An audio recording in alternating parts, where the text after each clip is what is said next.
Hello everyone, welcome back to the Sweet Shots Learning Center. I'm Lucas Johnson. Today I'm joined by special guest Jim Bigelow, head golf professional here at Sweet Shots. Jim's been a PGA pro for 30 years, almost 30 years. So no one else I'd rather have here talking with me about the rules of golf. Jim, when we talk about the rules of golf, what are we going to be talking about today? What are some of the most common rules people experience out on the golf course? Today we're going to talk about penalty areas, yellow and red penalty areas. We're going to talk about out of bounds. We're going to talk about bunkers, and we're also going to talk a little bit about unplayable lies. Awesome. So a select handful of rules we're talking about here today. We're going to keep them simple, keep them easy for you to understand, so you can take them out to your everyday rounds, whether it's just rounds with your friends or a high stakes money game. You'll be able to use that to help your round go smoother, avoid those pesky arguments. So first one we're talking about here today, we're talking about bunkers. Jim, when we talk about bunkers, you know, what constitutes being inside of a bunker? How do we know we're in a bunker? The ball is in the bunker when any part of the ball touches the sand on the inside edge of the bunker. So anytime we're in that pit, anytime that defined area, we know we're inside that bunker there. Absolutely. So when we're talking, say we roll up onto the bunker, we happen to, like this bottom right example here, we happen to be on a rake or near a rake where it's in our way. You know, how do we get ourselves away from that? Yeah, you are going to get free relief from that. So you're just going to take the ball. If you're on top of the rake, you're going to take that ball and you're going to drop that ball in the bunker with no penalty strokes. No penalty strokes. And in the bunker is the key word there. You got to leave it in the bunker. You can't take relief outside that bunker. Yep. So anytime we're inside the bunker, you know, it's not a penalty area, but we're also not supposed to be there. So what are some do's and don'ts when we're inside the bunker? Well, the don'ts of being in a bunker, you do not want to test the surface of the sand, so you don't want to put your hand down or you don't want to put your club down to test the surface of the sand. Some of the things that you can do in a bunker, you can dig your feet in to get some more stability. I guess the main thing is just don't ground your club in the bunker. You're in there for a reason. Do not ground the club and cost yourself a penalty stroke. All right, so keep your club off the bottom of the sand. That's important to know. We're just not gonna touch the sand in any other way than our feet. And I think that's important to know that you're not supposed to be there. So they're not gonna make it easy for you to get out. Don't touch the sand. So that's a really quick version of the bunkers. When we're inside the bunker, the do's and don'ts of that.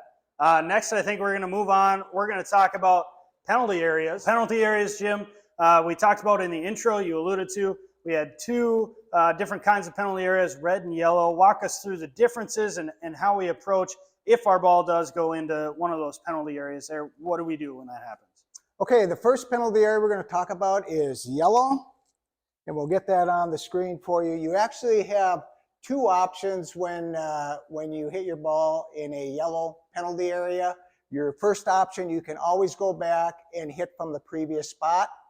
The second option is where your ball crosses the edge or the margin of the penalty area. You can keep that flag stick on a straight line and go back as far as you want, remembering that you only have one club length to drop. And that's a rule change from previous years. It used to be the 2 club lengths anytime you went into a penalty area. Now it's just the 1. So important to remember on a yellow penalty area there, only 1 club length on your drop. And it's important too to remember no nearer the hole anytime that you're taking your drop, correct? Correct, yep. Anytime we take a relief or we're in a penalty area, we never want to get our ball going nearer the hole. It's important to remember that. Always something to figure out, not only between you, but your playing partners as well there. So, Jim, my next question with the yellow, say I hit my shot, it carries that yellow penalty area, lands, rolls back in. Where's my drop at for that? It bounced on the other side. I should be able to go over there, right? Nope, you can't do that. You have to take it back to the front side of the penalty area and then drop within the accordance of the rules. So also important to remember too, just because your ball crosses that penalty area doesn't mean you can drop on that other side. You do have to stay on the front side of the yellow penalty area. Different from the red, which we're going to transition in to talk about now. Little different drop procedures there, just a slight change. Yeah, when we go to the red penalty area, you can apply the first two that you applied in the yellow penalty area options, but there is a third option for the red penalty area, and that's the lateral drop, where you can take your 2 club lengths and drop according to the rules. So it's important to know too that I'm noticing on our diagrams here that when we take our drop from the penalty area, we don't have to drop in that straight line, right? So we take our relief with our club, we don't have to drop on that line. We get kind of a half circle, we'll call it, that area to drop your ball. Correct. You get those two club lengths, and then you get kind of a half circle, so you can drop anywhere in that 2 club lengths and half circle. So it gives you a little more room to play with there. Who knew they were going to be so nice to you when you hit it where you shouldn't have hit it there? But in terms of penalty areas, Jim, those are going to be our brief, quick overviews on those. A great little look into the differences between the yellows and the reds. As we move forward here, a little different scenario now. I think we're going to talk about out of bounds coming up next. So out of bounds, Jim, a little different from our penalty area options, right? There's a different choice for when we hit our ball out of bounds. Usually defined by a white stake or a white line on the edges of our golf hole there. First things first, how do we know when our golf ball is out of bounds? That's a good question, Lucas. If you take a look at this diagram here, you can see this ball here is on the outside of the boundary line. And so that means that ball would be out of bounds. You would have to go back to the tee and re-hit. And you can see this ball that's inside the boundary lines would be considered, you would be able to play that ball. So important to note the difference between the two. The one that is out of bounds being fully on that white line, and then the one that is inbounds, any part of that golf ball is touching inbounds, that's playable. That's correct. You could be standing in your neighbor's backyard there, but you can play that golf ball. Yes, absolutely. Very, very important to remember. You still have options if your ball is resting on any part of the inbounds there. Good thing to know. A little different when we're working with stakes, Jim. How do we know in versus out when we're working with stakes? Stakes, you normally go from stake to stake, and then you have to be careful in lining that up so you know whether your ball is inbounds or out of bounds. So we always draw that straight line. It's never really a squiggly line in there. Straight line from stake to stake to be able to know whether your ball is inbounds. And I know the diagram there, very similar into kind of our ball placement. The one that's inbounds is half in, half out kind of deal, but because it's touching inbounds, that's playable. The other one there, fully out of bounds, even though it's in line with the stakes, that's out of bounds there. Jim, if we were to move, say this middle stake, we were going to move that, shuffle it left a little bit, closer to the out of bounds word there. What happens to that golf ball that is previously out of bounds? That golf ball would now be in play. You would be able to hit that golf ball. So because we moved that stake, now out on the golf course, don't move the stakes. That should be without saying. But because in this example, we've moved our stakes and we draw that straight line, it's important when we're working with stakes, draw that straight line. That ball that was once out of bounds now becomes inbounds. And so that's an important distinction to be able to draw that straight line. Moving forward, we know when our golf ball is inbounds versus out of bounds. Jim, what's our next step? So we hit our ball out of bounds. What happens next? So now we have to go back to the tee box, stroke and distance, and take a 1-stroke penalty and proceed from there.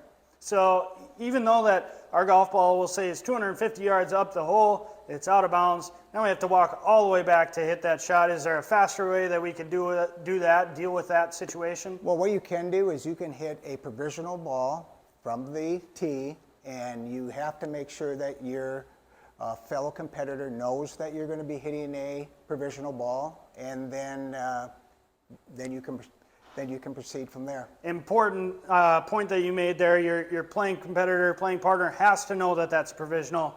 You have to say the word provisional. This is provisional. You can't just say I'm hitting another one because then it's Correct. presumed lost or out of bounds. Is that Yes, correct? absolutely. Yeah. So important distinction there. Make sure you say, this is my provisional, say what it is, and hit that ball. And it doesn't just have to be on the tee box. It can be anywhere. You can be in the rough, fairway, wherever that last shot was. Have to replay that shot. Absolutely. Yep. So now let's transition even more. Again, there's a new local rule I think was implemented in 2019.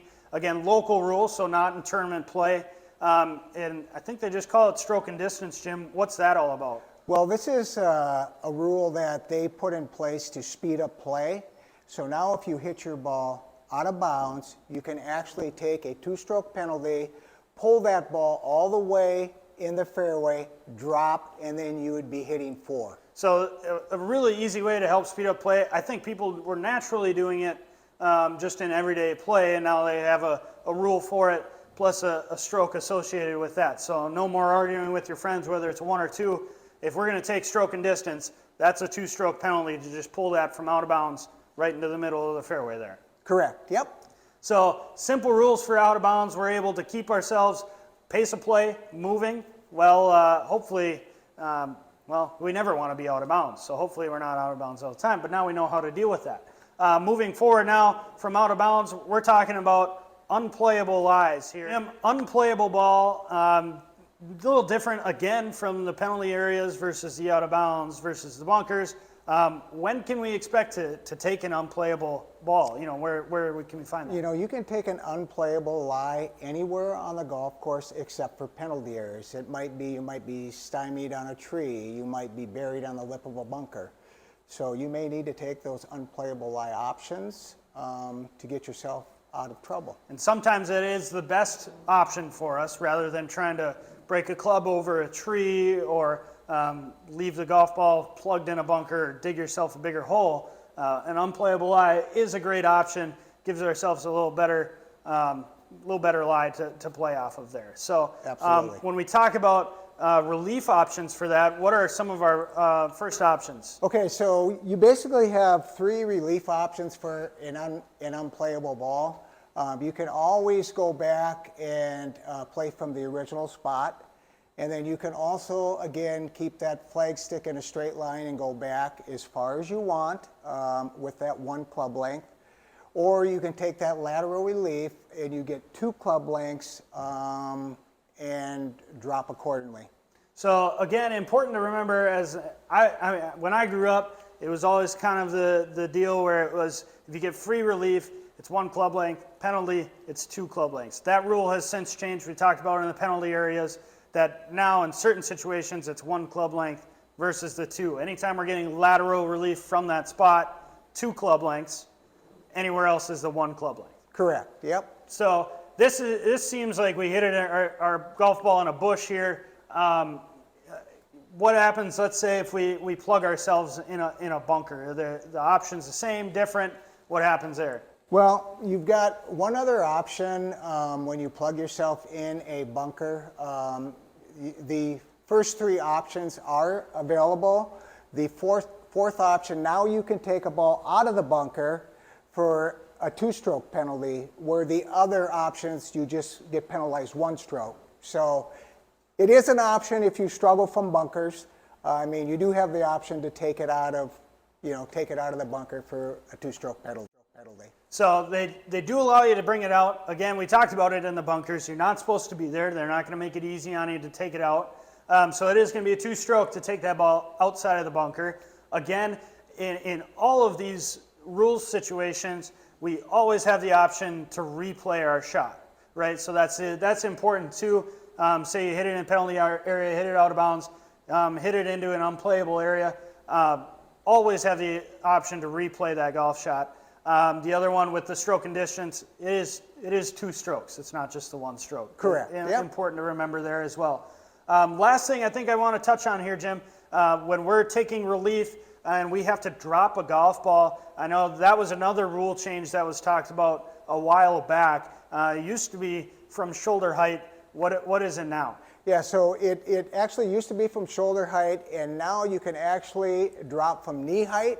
So you just get down, get to your knee, and let the ball drop. drop. So it's an easier way to drop. I think one of the main reasons that they changed that, so when you're dropping from shoulder height, your ball didn't roll all over the place. Now with that knee drop, it basically just drops and stops. Awesome. So super simple. I mean, important to know all these kind of different rules here. Again, these are most popular rules that you're going to encounter from a 30-year PGA pro himself. So this stuff's legit. This stuff is stuff you're going to take and apply it in your everyday rounds. So we really appreciate you guys joining us again for another video. Stick around for more videos coming your way, and feel free to comment what you guys would like to see from us here at the Sweet Shots Learning Center. Thanks for joining us, and we'll see you next time.